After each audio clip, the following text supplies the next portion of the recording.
I don't care about the noise. I'm out here getting hearing damage with the boys. Maybe I could get lung damage too. Just so you can ask Brock, is this true? What's up, everybody? That's the David Crowley introduction song. Welcome back to the HasanDaily broadcast. I'm Hassan Piker, and this is the HasanDaily broadcast coming to you live from sunny California, Los Angeles, folks. It is August 12th, 2026, and it is Wednesday. It's time to unify. It's time to show our love and support for data centers all around Wisconsin. I would like it in every neighborhood, personally. Milwaukee, Madison, Ashwagandha, or whatever the fuck some of those other counties are called. Okay, Oshkosh, Bagosh, Ashwagandha, a data center in every goddamn neighborhood. It's time for the Take Factory, folks. Time to suit up, boot up, and get into the take mines. We're gonna start with Crowley winning the Wisconsin primary. Obviously, that's a minor upset, a minor bump, I would say, a minor bump in the road for democratic socialism through the electoral route here in the United States of America. I still believe in my heart of hearts that the People's Republic of Wisconsin is very much alive, is very much a reality. And I think last night's results actually showed that. This is not copium. This is not spin. I'm going to be, very sober. I'm going to be very sober in my assessment, in my analysis. Yeah, I say sober analysis and assessment because Neera Tanden is incapable of delivering that because she's never sober. FRANCESCA HONG was able to draw immense turnout, and she was able to do this without any national endorsements, any local major endorsements, no Mark Pecan endorsement, no Bernie endorsement, no AOC endorsement. I was the de facto largest surrogate for the candidate. The fact that she was able to, alongside the local DSA chapters, the fact that this campaign was able to bring this much turnout is incredible. Do not let anybody discourage you. Do not let anybody try to undermine that accomplishment. Because the media will try to do it. The media is going to try to do this. They're going to say, oh, dude, the DSA, it's over. I guess Abdul El-Sayed wins by one point. That's basically the same as a defeat for DSA-aligned candidates, even though Abdul's not a part of the Democratic Socialists of America. David Crowley, the establishment candidate, ekes out a victory by even a smaller margin. And they go, the establishment bulwark is alive and well. The democratic socialism momentum is over. We've done it. And it's very funny. They're not even hiding their biases at this point. I think it's important to show that contradiction. It's important to show that hypocrisy.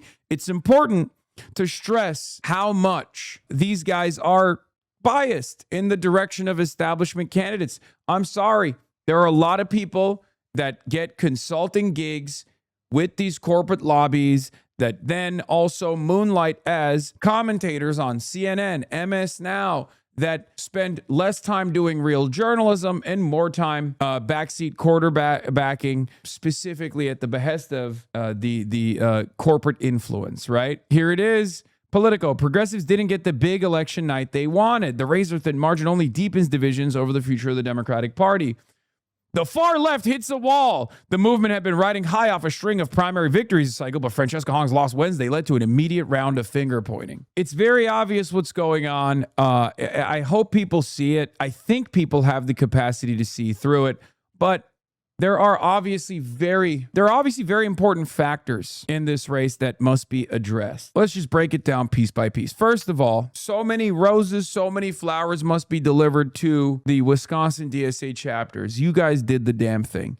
FRANCESCA HONG's campaign was great as well, all things considered. The only reason why this seems like a major, spectacular upset is because pollsters had no way of interpreting the correct data and where people were at. It's just the reality. You're leading by 20 points all the time. You're the front runner the entire time, and then all of a sudden you lose by 3,000 votes. That's an upset. But if you adjust it to a different timeline, if you look back 2 years ago at where Democratic Socialists would be at, I mean, this is a spectacular victory.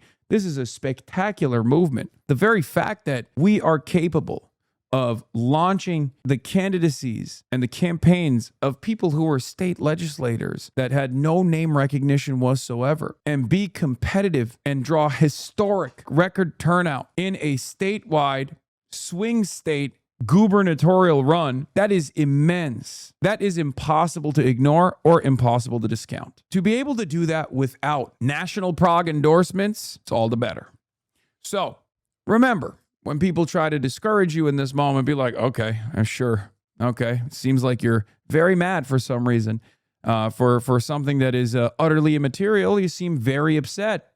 If we are to be ignored, why do you spend such a good deal of time worrying about what we're doing? So yeah, the battle might be lost, but the war is not over, and we will win. Let's talk about some of the problems in the campaign. From the jump, FRANCESCA HONG was far too pleasant and far too kind. I thought maybe Wisconsin really expected that and really enjoyed that and really liked it. Perhaps part of the reason why I thought that they liked it a lot was because I was looking at the same polls everyone else was, right? And the reality is, when you are in a contentious national media environment, when your race is becoming nationalized, you have to be ready for the spotlight.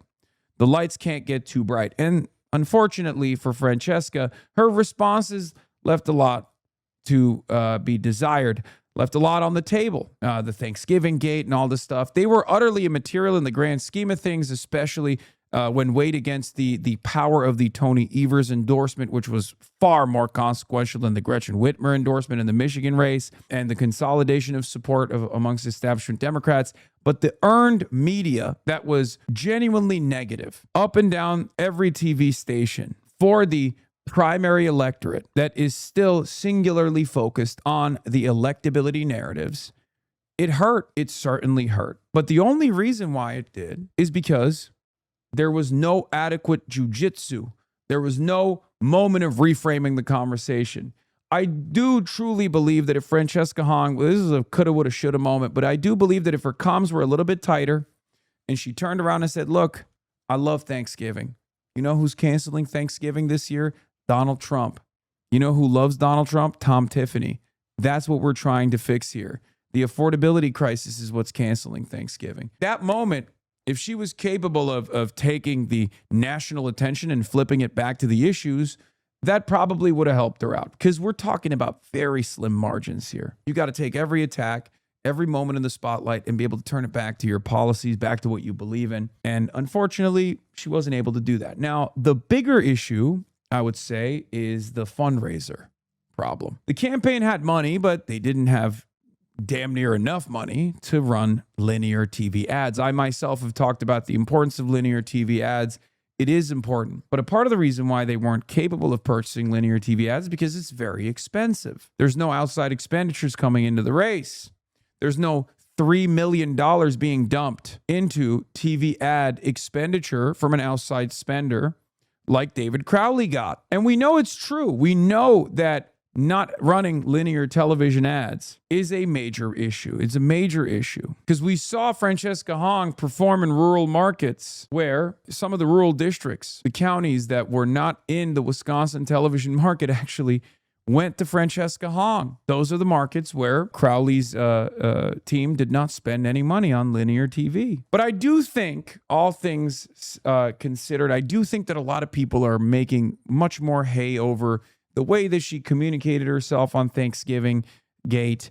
I don't think it's as consequential as people think it is. It's just not good to get national attention with a ton of earned media that's negative. But that was going to happen regardless. It wasn't necessarily about her position or inconsistency on Thanksgiving or anything like that. It was more so that she couldn't reframe that, because that's always going to happen. This is a contentious media environment. Corporate media is always going to attack us. Corporate media is always going to attack our candidates until we become such an undeniable force in American politics that they have to play ball, that they feel the necessity to play ball, to actually make nice. But the reality of Thanksgiving Gate is overstated. I think people greatly dismissed Francesca Hong and that momentum and that movement in Wisconsin to a major degree. And when I say people dismissed it, I'm talking not just the electability perverts on the establishment Democratic Party's consultant side. I'm not talking about the corporate media. I'm talking about left-adjacent social Democrat election understanders. There were a lot of people who were like, she's a dog shit candidate. Fuck you. The fuck are you talking about? She's a dog shit candidate. Have you brought out 300,000 voters in a fucking swing state? Suck my cock. She's a dog shit candidate.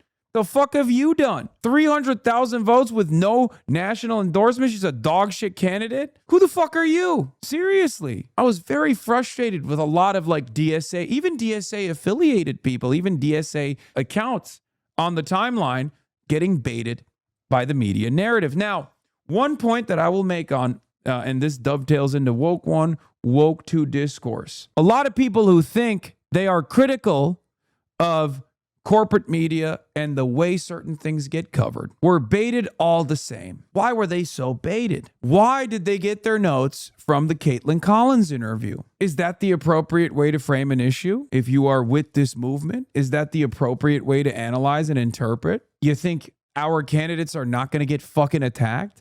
Have some backbone. You think establishment Democrats give a shit when they have weak candidates with bad TV moments? You think they go, oh no, David Crowley had a bad TV moment. What will we do? No, they've locked the fuck in and they push and they push and they push until they win. Sometimes you guys have to do that as well. And I'll give you the perfect example. FRANCESCA Hong's attitude on Thanksgiving, using the term folks with an X, all this silliness. It's woke 1.0. It's annoying. It's academic. It's too woke. It's not appropriate for the masses. It's not great. It's not tailor-made to win an election. Sure, I agree. But you know who else was also deploying woke 1.0 techniques? David Crowley was. David Crowley came out last week and said, calling me the establishment is a slur as a black man. I'm a kid that grew up in 53206 zip code. My parents was drug addicts and suffered from mental health. I worked extremely hard to be where I am today. And so when people try to call me the establishment, I look at that as a slur, particularly as an African-American candidate. That's also woke 1.0.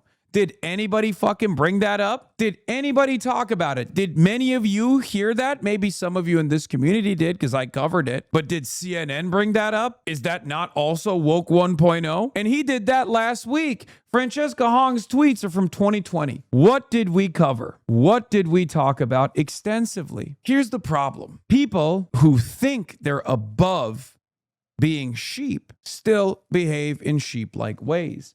You still got your notes, you still got geared, you still got negatively polarized by a candidate with a great platform. And many of my good friends did this as well. Many of the people that I like also got duped. So we have to be a little bit more disciplined. We have to be a little bit more organized. And we have to, we have to rally the troops at times. Because if we are divided in any way, shape, or form, it's open season at that point. I mean, look, I think a lot of people have grown accustomed to the way that Zoran carries himself or the way that Abdul carries himself. Not all of our candidates are going to be like that. All of those problems are solvable. With a good comms team and airtight messaging, you can solve those problems.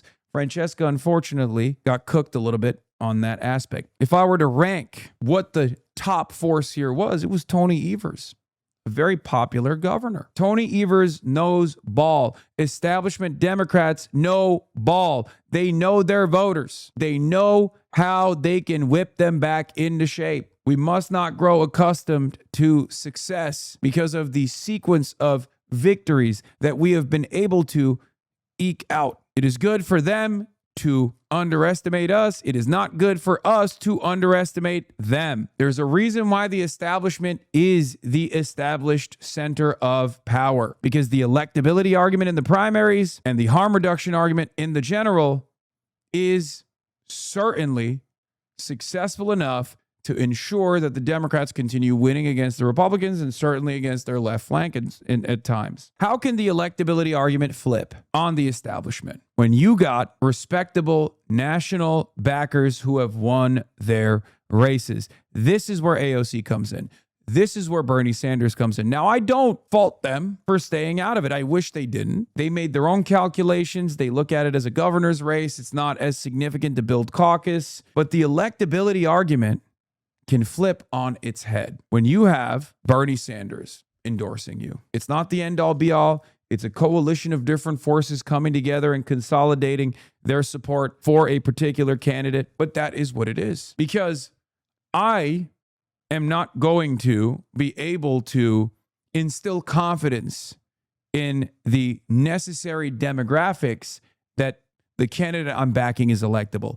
Bernie will. My role, my responsibility, the way I see it, our community's job is to bring turnout and excitement from the under 45 base. And we did that with as many numbers as we possibly could, right? We did that with the Abdul race. We did that in Wisconsin. Our community's goal is to mobilize. Our community's goal is to put boots on the ground. And we did that. We did our job. But we are not the persuasive force for electability. They made their decisions. At the end of the day, I still think that it would have really eradicated some of the electability concerns for a lot of sympathizers who are diligent election watchers. This is the Democratic Party's base of support.